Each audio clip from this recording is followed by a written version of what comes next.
special program. What we want to do tonight is Wait a second, I can't hear you. Can you hear me? Now you're Okay. What we're going to do tonight is just basically have the normal. We're going to share stories about Greg. They could be good, they could be bad, they could be sad, whatever you want. But be forewarned that Greg was not fond of the terms. She lit up the room. He would give you the shirt off your back. He said that shit was corny. Even the Raptors watching the funeral for the people said, I got someone who was dead. It should have been in the ground years ago. But anyway, I'll start with the story of one of my favorites, and then I'll kick it over to Mary. Almost all the stories I have with Greg involve, funny stories anyway, involve my mom. They have kind of a weird dynamic. He got away with murder, I didn't. So, one time we were cruising to Louisville to go see relatives, and we were going over the bridge, driving in the big daily van, and Mom goes, "Hey, watch your speed, watch your speed." Grabs the wheel, looks right at the top, goes, "Why, Mom? What's it gonna do?" And I go, Do you want me to get some other chairs? Mom says nothing. Great. She turns around and says, "He's a real beating in these bridges." Michael's heard that one a million times. But that's my kind of story. But like I said, say whatever makes you feel better. Okay? Be happy about that. I am Greg's sister Mary, and we were supposed to start with a prayer. And as usual, The hell with the devil. Greg jumped the gun. So I'd like to go ahead and have a little prayer for Greg and for all of us missing Greg. God our Father, we thank you that you have made each of us in your own image and given us gifts and talents with which to serve you. We thank you for Greg, the years we shared with him, the good we saw in him, the love we received from him. Now give us strength and courage to leave him in your care, confident in your promise of eternal life through Jesus Christ our Lord. Who wants to break the ice? I love Mary.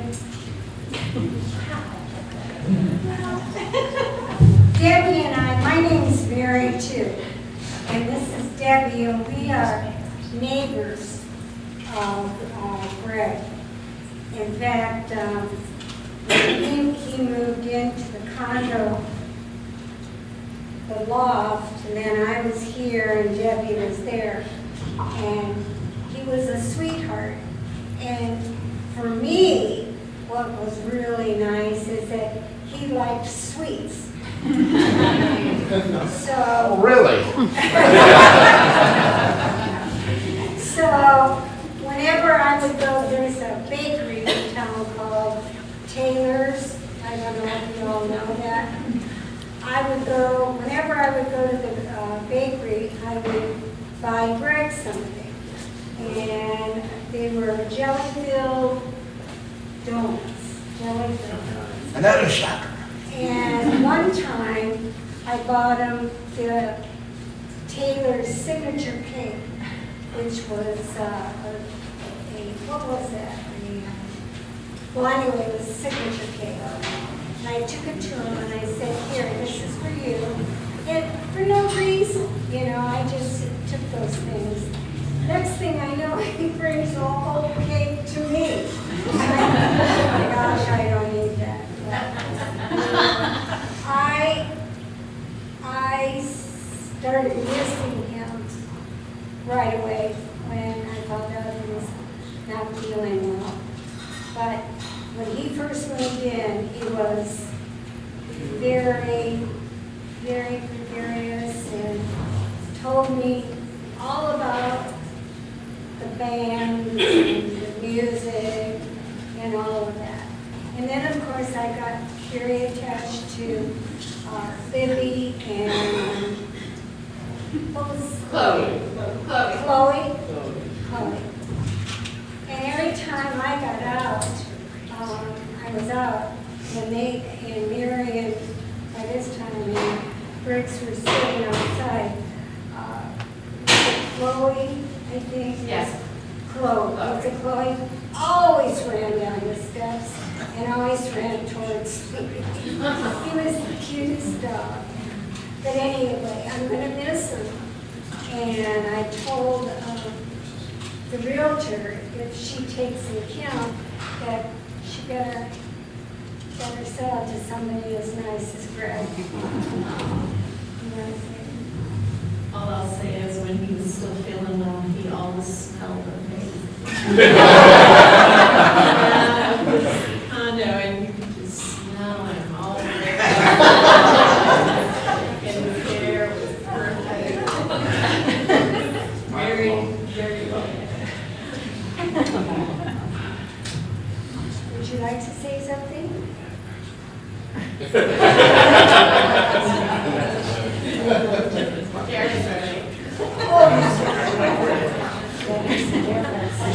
Okay, I'm going to try to keep myself together. I'm Jeremy. Ray Woods. One of my best friends. It's like 21 years.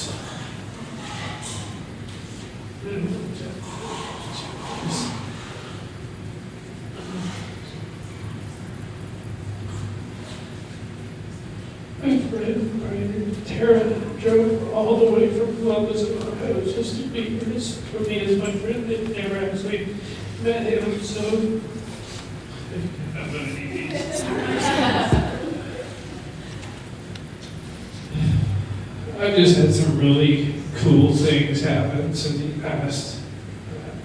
I have funny stories for days, like pineapple pizza. Every time I would get a pineapple pizza, I'd send him a picture and he'd send me the vomiting emoji.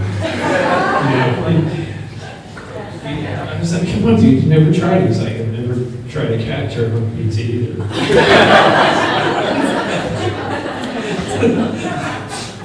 But we both hated onions equally.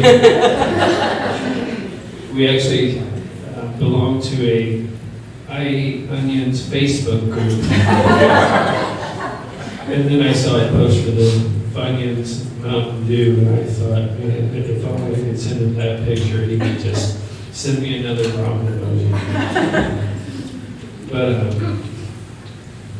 I had a lot of good times at the Purple Room, a lot of good times in the condo. That's how I made a good connection with Mary. Just he would drive from his condo when I lived in Martinsville, like once a week, every week, just to hang out, just to get something to eat, just because we were like that, you know? I didn't have a very reliable car at the time, and he would take his time out just for no reason other than he was my friend. Never asked for anything from me. Okay, I gotta stop. Anybody else?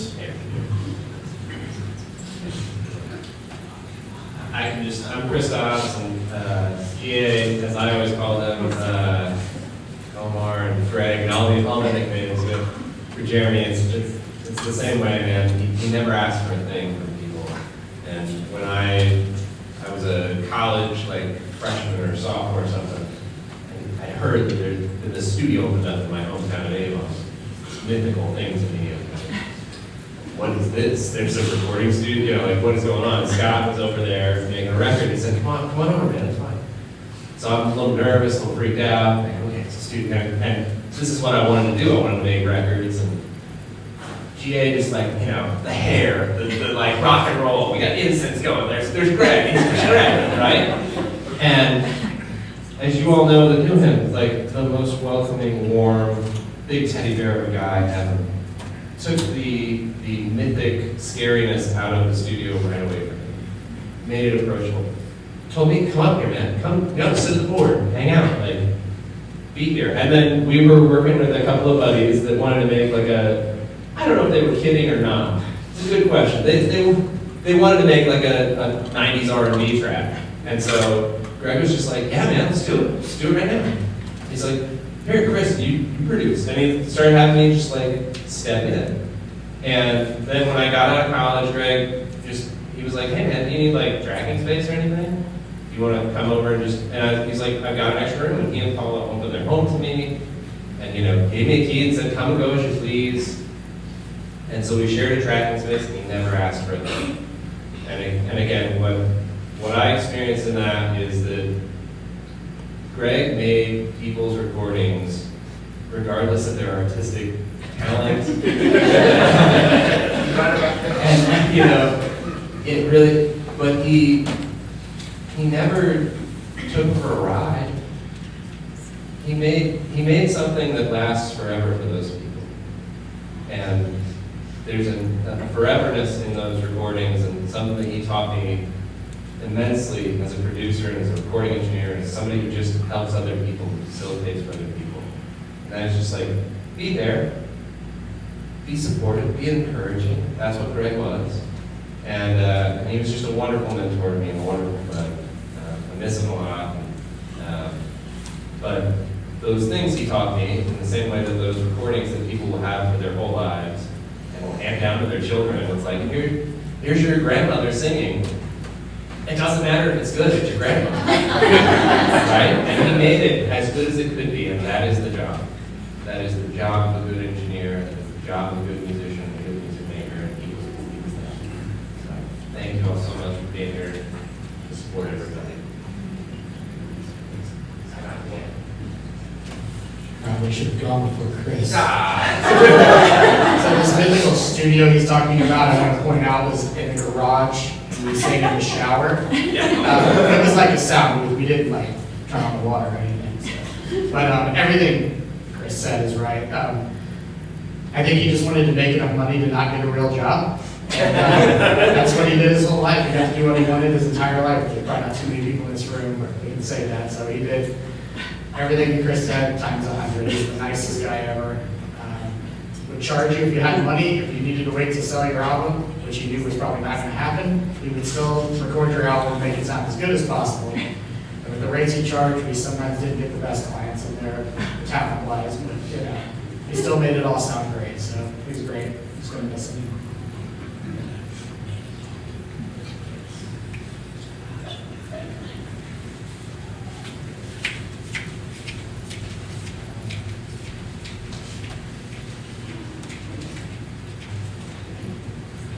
As my brother-in-law said at my sister's funeral when they weren't married or together anymore, I'm the elephant in the room. And you and Greg used to say when I would cry, he goes, "Oh, don't smash in, don't smash in." And when I would smash in, it looked like I cried for the next 30 days because my face would be all blotchy. So that was a fun Greg memory. Just a super, super sweet, cool guy. And the joke was, we met him when I was 18, he was 29. The joke was that he raised me. And he definitely did. Never had a dull moment in my life with him. Greg's and Mary have been so gracious, and I appreciate that so much. But we've just been sharing a lot of really funny stories about him.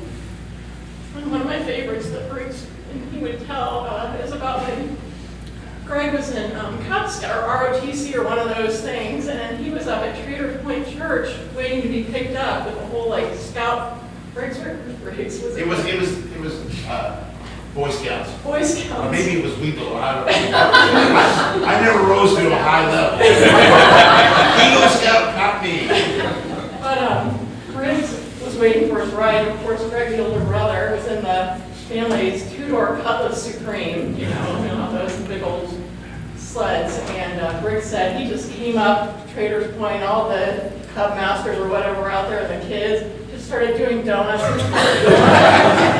And just pulled over to Briggs, and I love Briggs' rendition of this, just leans over, shoves open that big two-door, and says, "Get in." The whole way out, they just did donuts. Briggs was laughing. Just funny stories like that about him. They're very, very fun. We've not been together the last 40 years, but we've very amicable, and He just had a really bad time at the end, and sometimes life sucks, and he passed away, so. But it's really nice to see all of his old friends here, people I may not have met, but thank you so much, appreciate it. Somebody else, come on. Jane, if you want to help, okay. Andrea? Corey? Okay. Hayes? Yes. Cousin Hayes? I'm very bad at this, so public speaking.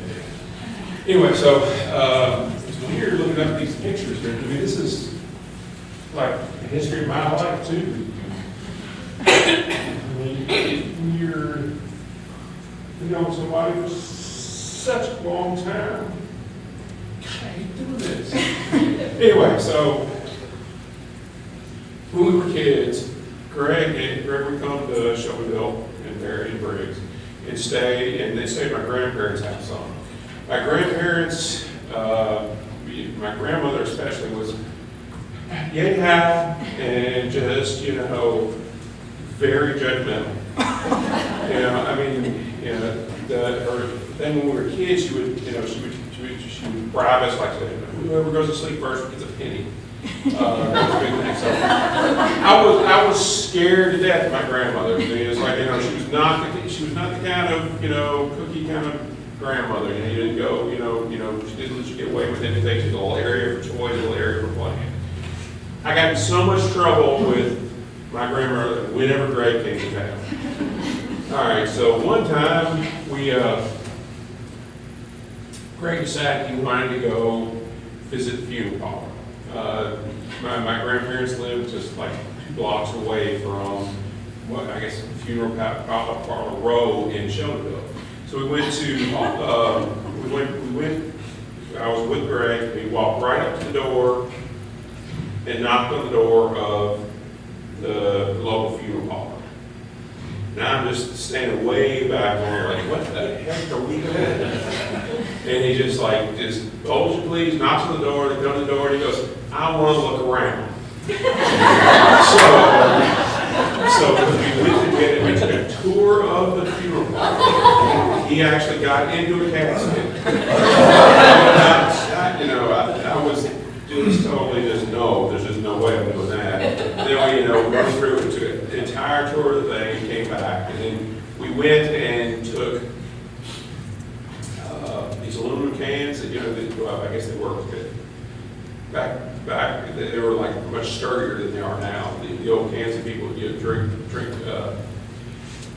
soda and beer out of. And we were taking them and tossing them on the road and watching cars roll over. Right there on Washington Street. And my grandmother came out and just laid into us over there. And I just felt terrible. And we didn't Greg just would get full of his eyes and looking at laughing whenever she wasn't looking at me.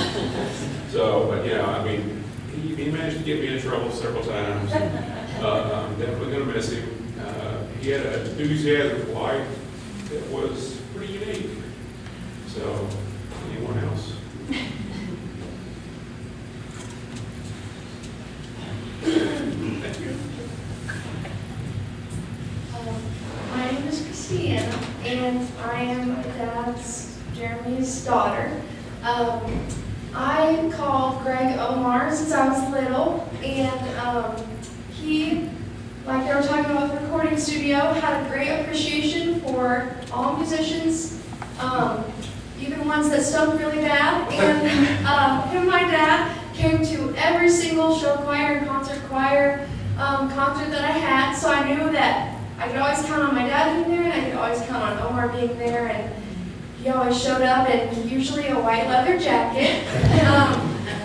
And I remember as a little girl, and even as I got older, I was never able to read his personality. I could never tell what he was thinking.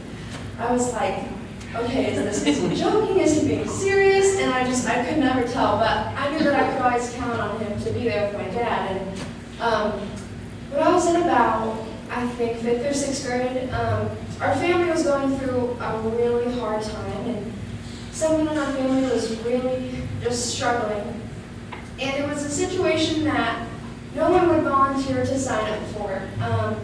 And I I remember him showing up. It was me and my dad and his brother and my little cousin, and he came there to be supported. And I thought it said so much about his character because, gosh, the situation was so hard and it was so rough. And like I said, it was not something that anyone would willingly want to be there for. And he wasn't related to any of us, but he showed his love that way. And I think that that says so much about his character and his personality, that even though I could never read him, he always showed up to support me, and he was always there to support my dad. And even when people that we weren't related to weren't there, he was. And so I just wanted to kind of speak on that because I think it says a lot about his heart.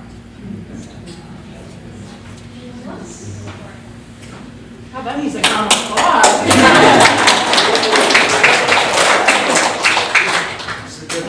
Michael, sorry, you're here to see it. Another good Greg story. I don't think anybody ever thought Greg was very athletic, but we were in all of them was together in Mary's house, by the beach. But anyway, we're having that kind of, what are we going to eat tonight? What are we going to eat tonight? Nobody could decide. So Mom and Dad said, let's go to the cafeteria. That didn't sound good. Then Greg started thinking, wait a second, they got pie. He tore up with the door of the car, just running like a pie. Speaking of which, several slices back there.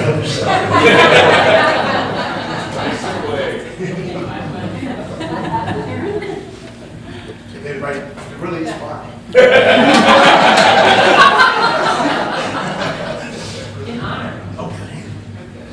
Hey everyone, I'm Aaron. I'm Greg's nephew. You know, I remember growing up with Greg my whole life. I always looked up to him a lot. Definitely one of the most unique guys I've met. And I remember, bless his heart, working on that pool in his yard. You can never get it quite right, but I remember swimming in there. Yeah, even after he and Paula split, you know, he was still family. And he just come over to my mom's house. I remember sitting on the porch in a thunderstorm. He was listening to my music with me. Every single song was like, oh, I like this one. Oh, I like this one too. There wasn't a song he didn't like. So, yeah, we'll miss him quite a bit. But I'm glad, grateful for the time I got to spend with him. Hi. Who's next? I haven't really thought about anything. That's all the better. I'm Beth. I'm Paula's cousin. They were our neighbors for about 3 or 4 years, so I wasn't the closest person to Greg, but he certainly makes an impression, doesn't he? We lived, about a quarter mile from Greg and Paula. And we would go, didn't have kids back then, so we would go out to dinner together a lot. And he loved the oven, and they made pies. And he would buy pies, and every time he saw me, and I don't know, maybe everybody else has this experience too, there's something, when he sees you, a memory is triggered, and he will talk to you about that thing every single time he sees you. So with me, it was the oven. And he's like, oh man, have you been to the Big O lately? Man, the Big O, I just love the Big O. And he just goes on and on about the oven. I'm like, no. And then it closed, and it broke his heart. But then my brother opened a restaurant, and it's Roscoe's. So later on, when we were mostly just Facebook friends, he would talk to me about Roscoe's all the time. Did anybody else have that with him? Was there always something he would talk about with you? Roscoe's. Roscoe's. My brother had foot surgery. He's Roscoe. He had foot surgery Wednesday, and he very much regretted not being here, and he wanted to send his love through me. I'm the main representative. But yeah, he was quite a character, and there might be, and I don't know enough to say for sure, but my husband's main memory of him was the first time they met, they said he told him he looked like meatloaf. And he was very offended. But that's one thing.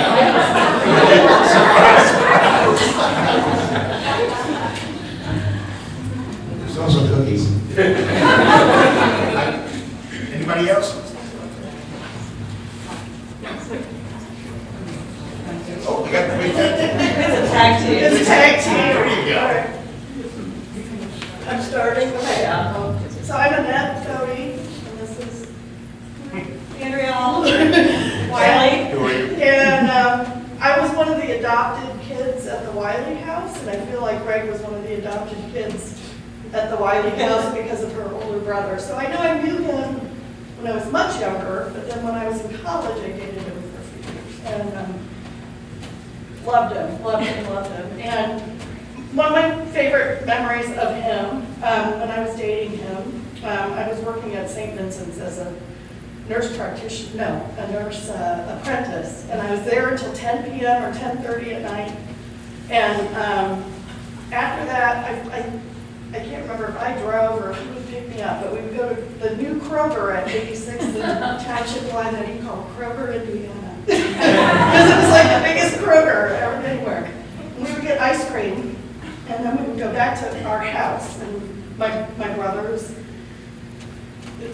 Greg is one of Jeff's best friends, and my mom. So he's been in our lives for a long time.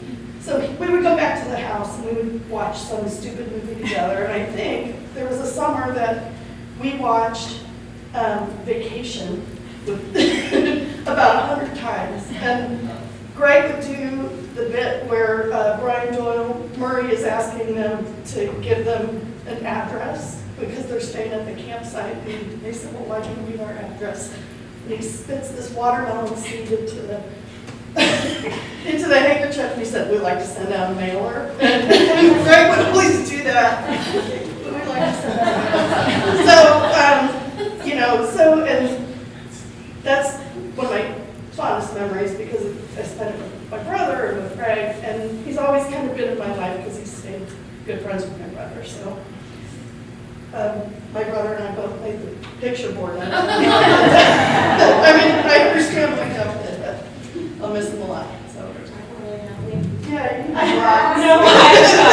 have a lot. I mean, I've known, actually Greg has known me since I was born, and he was best friends with my brother, and then started dating my best friend. And then, we just formed this bond, and I mean, he was there for me. We've had so many memories. I mean, it's been like years of memories with him, and he's been an amazing guy. He's got a great heart. And then he introduced me to Paula, my other best friend, and the three of us had amazing memories, and it's just stuff. I saw him in the hospital when he was there, and he was great. I took my mask off, and he looked at me. He used to call me Drea, and I'm like, do you know who I am? And he's like, Drea, and started talking about booba steak for some reason, and I didn't know what he was talking about, but talked about Paula. He said Paula, he's like, she's so great, and this is just hard. It's like, What about the schools? well, you know about that. The bone t-shirt? Was it you? No, it was me. You probably saw it too. Yeah, I mean, Greg always had this t-shirt with bones on it. Is that what it was? It used to make fun of it. I think you probably still had it. That's what I said. I said, if anything, I want the bones t-shirt. That's what I want from Greg. But, I mean, it's just such a hard loss, and it's like losing a chapter that should be closed. So.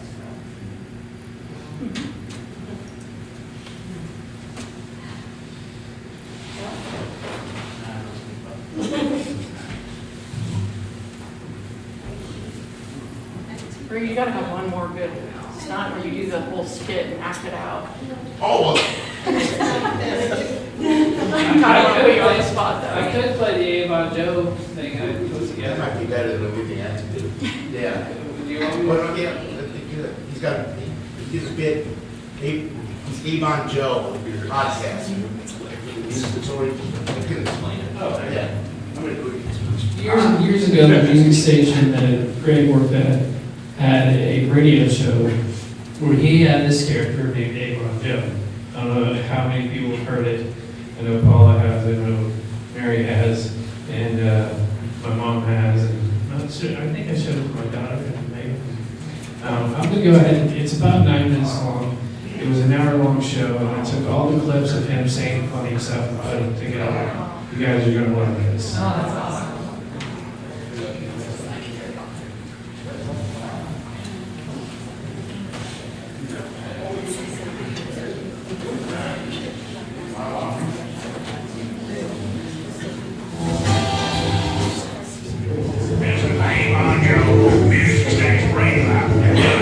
Now here's your host, the Asian and the Caucasian, Fat Ball and Tata.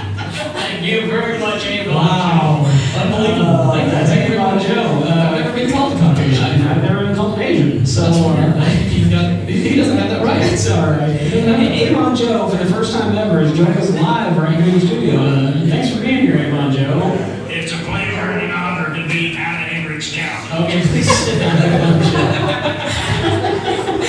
What's that voice when around is like, it's going off. I don't know. He's not supposed to be more than 500 yards. I think it is. Right now in the studio, joining us on this special night, very special, we got Gene Deere. What an amazing institution of music of Indianapolis. Hi, Gene. Oh, man. Hi, Gene. Radio waving. Yeah, he's waving to all of you out there. That's right. How's it going? Hey, lean right on into that microphone. Yes. The west side. That's right. Being part of the Deere family, where can I get a decent price on tractor repair in Hendricks County? Well, You're part of Deere, aren't you? yeah, I am. I think that's the wrong Deere. You're not part of these, John. Don't sell me short yet, man. Okay. You're not pouring with belly rest hours no more. Hey, have you all been to them tunnels that go to Union Station from that slippery noodle? Yeah. I heard people's been in there, but you gotta have like a backstage pass or something. Not just anybody go in there, you gotta play the blues. Well, that's all they have at the noodle, really, isn't it? It's just You don't have blues. that Led Zeppelin and Not the Bled Zeppelin. The Bled Zeppelin. It's gotta be, you gotta be not afraid of ghosts to go down there. Is that part of you? That's right. What's that place down on 36? What's that one? Which one? Have you ever heard them passed out there up there getting the piercings? You be getting your tack, they'll be fuzzed away, and you'll just hear them dropping like flies as they get their piercings. They don't even know what they's in for. Said it is Actually, I think body piercings are a good thing. Do you have any body piercings? They let you know someone's not right in the head. Oh, That's right. You're right off the bat. That's right. Well, some body piercings, like Avon Joe can attest to, you can't see with all the clothes on. Oh. Like Tommy Lee or the Motley Crue. Avon Joe is all about the metal. I wouldn't take Avon Joe as a metal guy. Well, for some reason, apparently it Nice is. highlights there, Avon Joe. You do your own hair? Oh, please, poor I'm Avon. down there at Great Clips. Or We Don't Care Hair, one of them, I don't know. We don't care. You don't care. This ain't the Avon Joe show.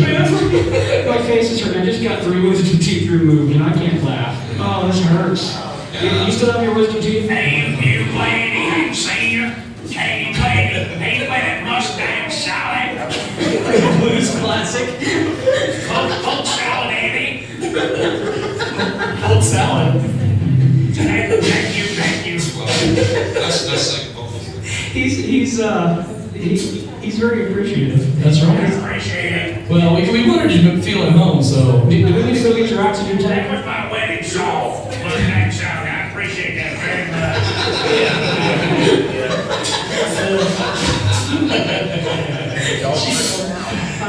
Do you think Joe feels bad when we laugh at him? We shouldn't laugh at you. Don't laugh at poor Joe. We're laughing. That's right, Gene said. We're laughing with him.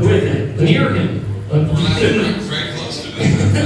Very close. Within the vicinity. So let's ask Gene a real question. I own the music station, so they just treat me right. Joe does not own the music station, even though that's what he just said. It looks important enough to. He does look important enough. That's right. It kind of looks like a shop teacher a little bit. You have one thing? Oh, that's the new kids stuff. Yeah, that's new school. That is not part of Gene's set. That's it. You didn't miss him along the way. He's out now. It's Mr. Mudvayne to you. Blind Mudvayne. Blind Mudvayne something. I was hoping later on before the end of the show, Smoking Dave could play Super Freak so I could sing it as a tribute to Rick James. Can you do that, Smoking Dave? Can you do it, Super Freak? All right, good. I'll just sing this part. I mean, I won't be obnoxious and try to take over the show. She's a very freaky girl. Take home mother. I read about her in two-way magazines. Rest in peace, Rick James. And thanks for all of Rick Here's music. Just for freaking. All right. 714, she'll be waiting. Wow, that was scary. That was a little scary. Is there a spot for Avon Jr. band? Definitely. I mean, Come on. Don't pay nothing, Joe, but come on out. Come on. he's got it going on there. I mean, really, all you gotta do is give each one of us $25. I've done it before. You're in. There you go. California thing, but it happens in Hendricks County too. And carry all of our stuff for us. Oh, well, there you go. That's a big Movie cars. Yeah, That's it. Don't use the harm. Oh, sorry. That's right. What about a Laura Branigan tribute? Yeah. Well, She just I just recently. found her passing, and I can't remember any of her songs to let you know. Music station, Radio Eye. Woo! That show's got a Hemi in it. Hey, it's my favorite song. You wanna go down to the Denny's after the show there, Joe? Have a little eggs and scramble? Biscuits and gravy, buddy. Biscuits and gravy. At the station, low carb Carl always starts everybody to Bill Bait one. Hey, be careful, because Britney Spears had a bunch of them and got married in Vegas. That's Red Bull. Can I have 3, please? Oh, you say you want to marry Britney Spears? She just wants to get married and just. That's what That's she's what I'm blaming saying. it on anyway. Red Bull. I'm starting to think I'm pretty dull compared to this guy. Who do you think has better hair, Gene or Gordon? Well, I got that nouveau, and I have to be fair to Gene. His hair's in a ponytail. Let him get one more duck off. He's disguising his hair. Oh, that's pretty cool hair, but I can't answer that right now. Yeah, I appreciate that, Joe. Wait a minute. I'll get back with you. Man. Look at him hair stand up from Gene's performance, straight up. Put your pants down. Please put your pants on. Put your pants on, Jeff. Up to big guns with Part of the reason that Avon Joe wanted to just come on the show was because he heard some bluegrass bands. He heard some bluegrass bands on our show, and that's his favorite. Look back. No more, it's the blues now. There you go. You made a comment. Oh, you got a comment. We've been kind of screwing around, joking around. Oh, It's gone. It is gone. What was that, Joe? They make them mashed potatoes with Splenda.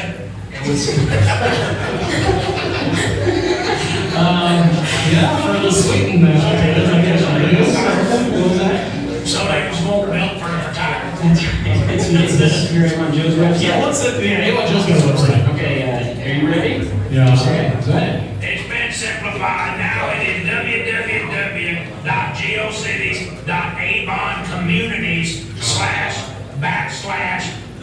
www.geoccities.avon Hendricks County Community.com. There you go.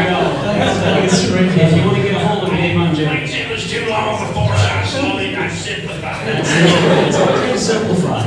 Avon Joe was taken, this is a porn site. Avon Joe. This is Avon Joe, Music Station Radio. Do it. Now here's your host, the Asian and the Caucasian, Fastball and Tata.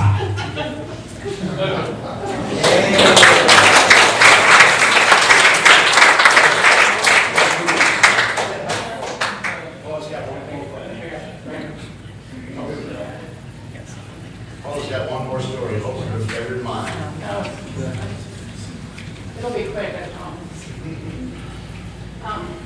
I just see so many people that were at our wedding back in 1992, and my friend that sang at the wedding and back there waved. Yeah. And just a lot of people here, a lot of people were in the wedding, and I remember I was giddy 21-year-old, had no business getting married, you know. And you know, I come down the aisle and I plan this whole wedding that a 21-year-old would want to have, you know.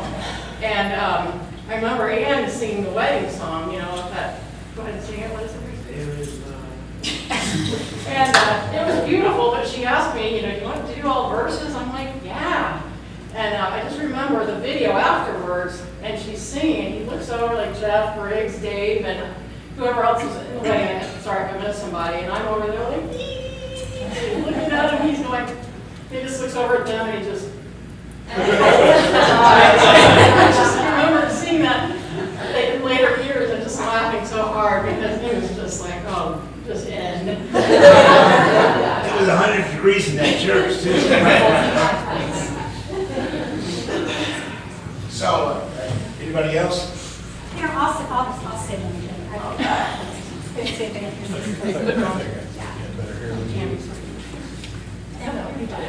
I don't have a funny story.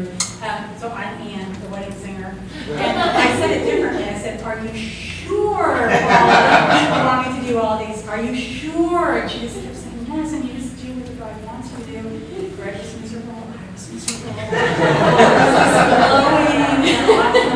But, so I don't really have a whole lot to say except that I met Greg either at the wedding or shortly before. I was just saying to Paula beforehand that I then grilled him. So Paula was like my little, I mean, she didn't really volunteer herself, but I decided that I was going to watch over her because I was a few years older. So I was like a mama bear.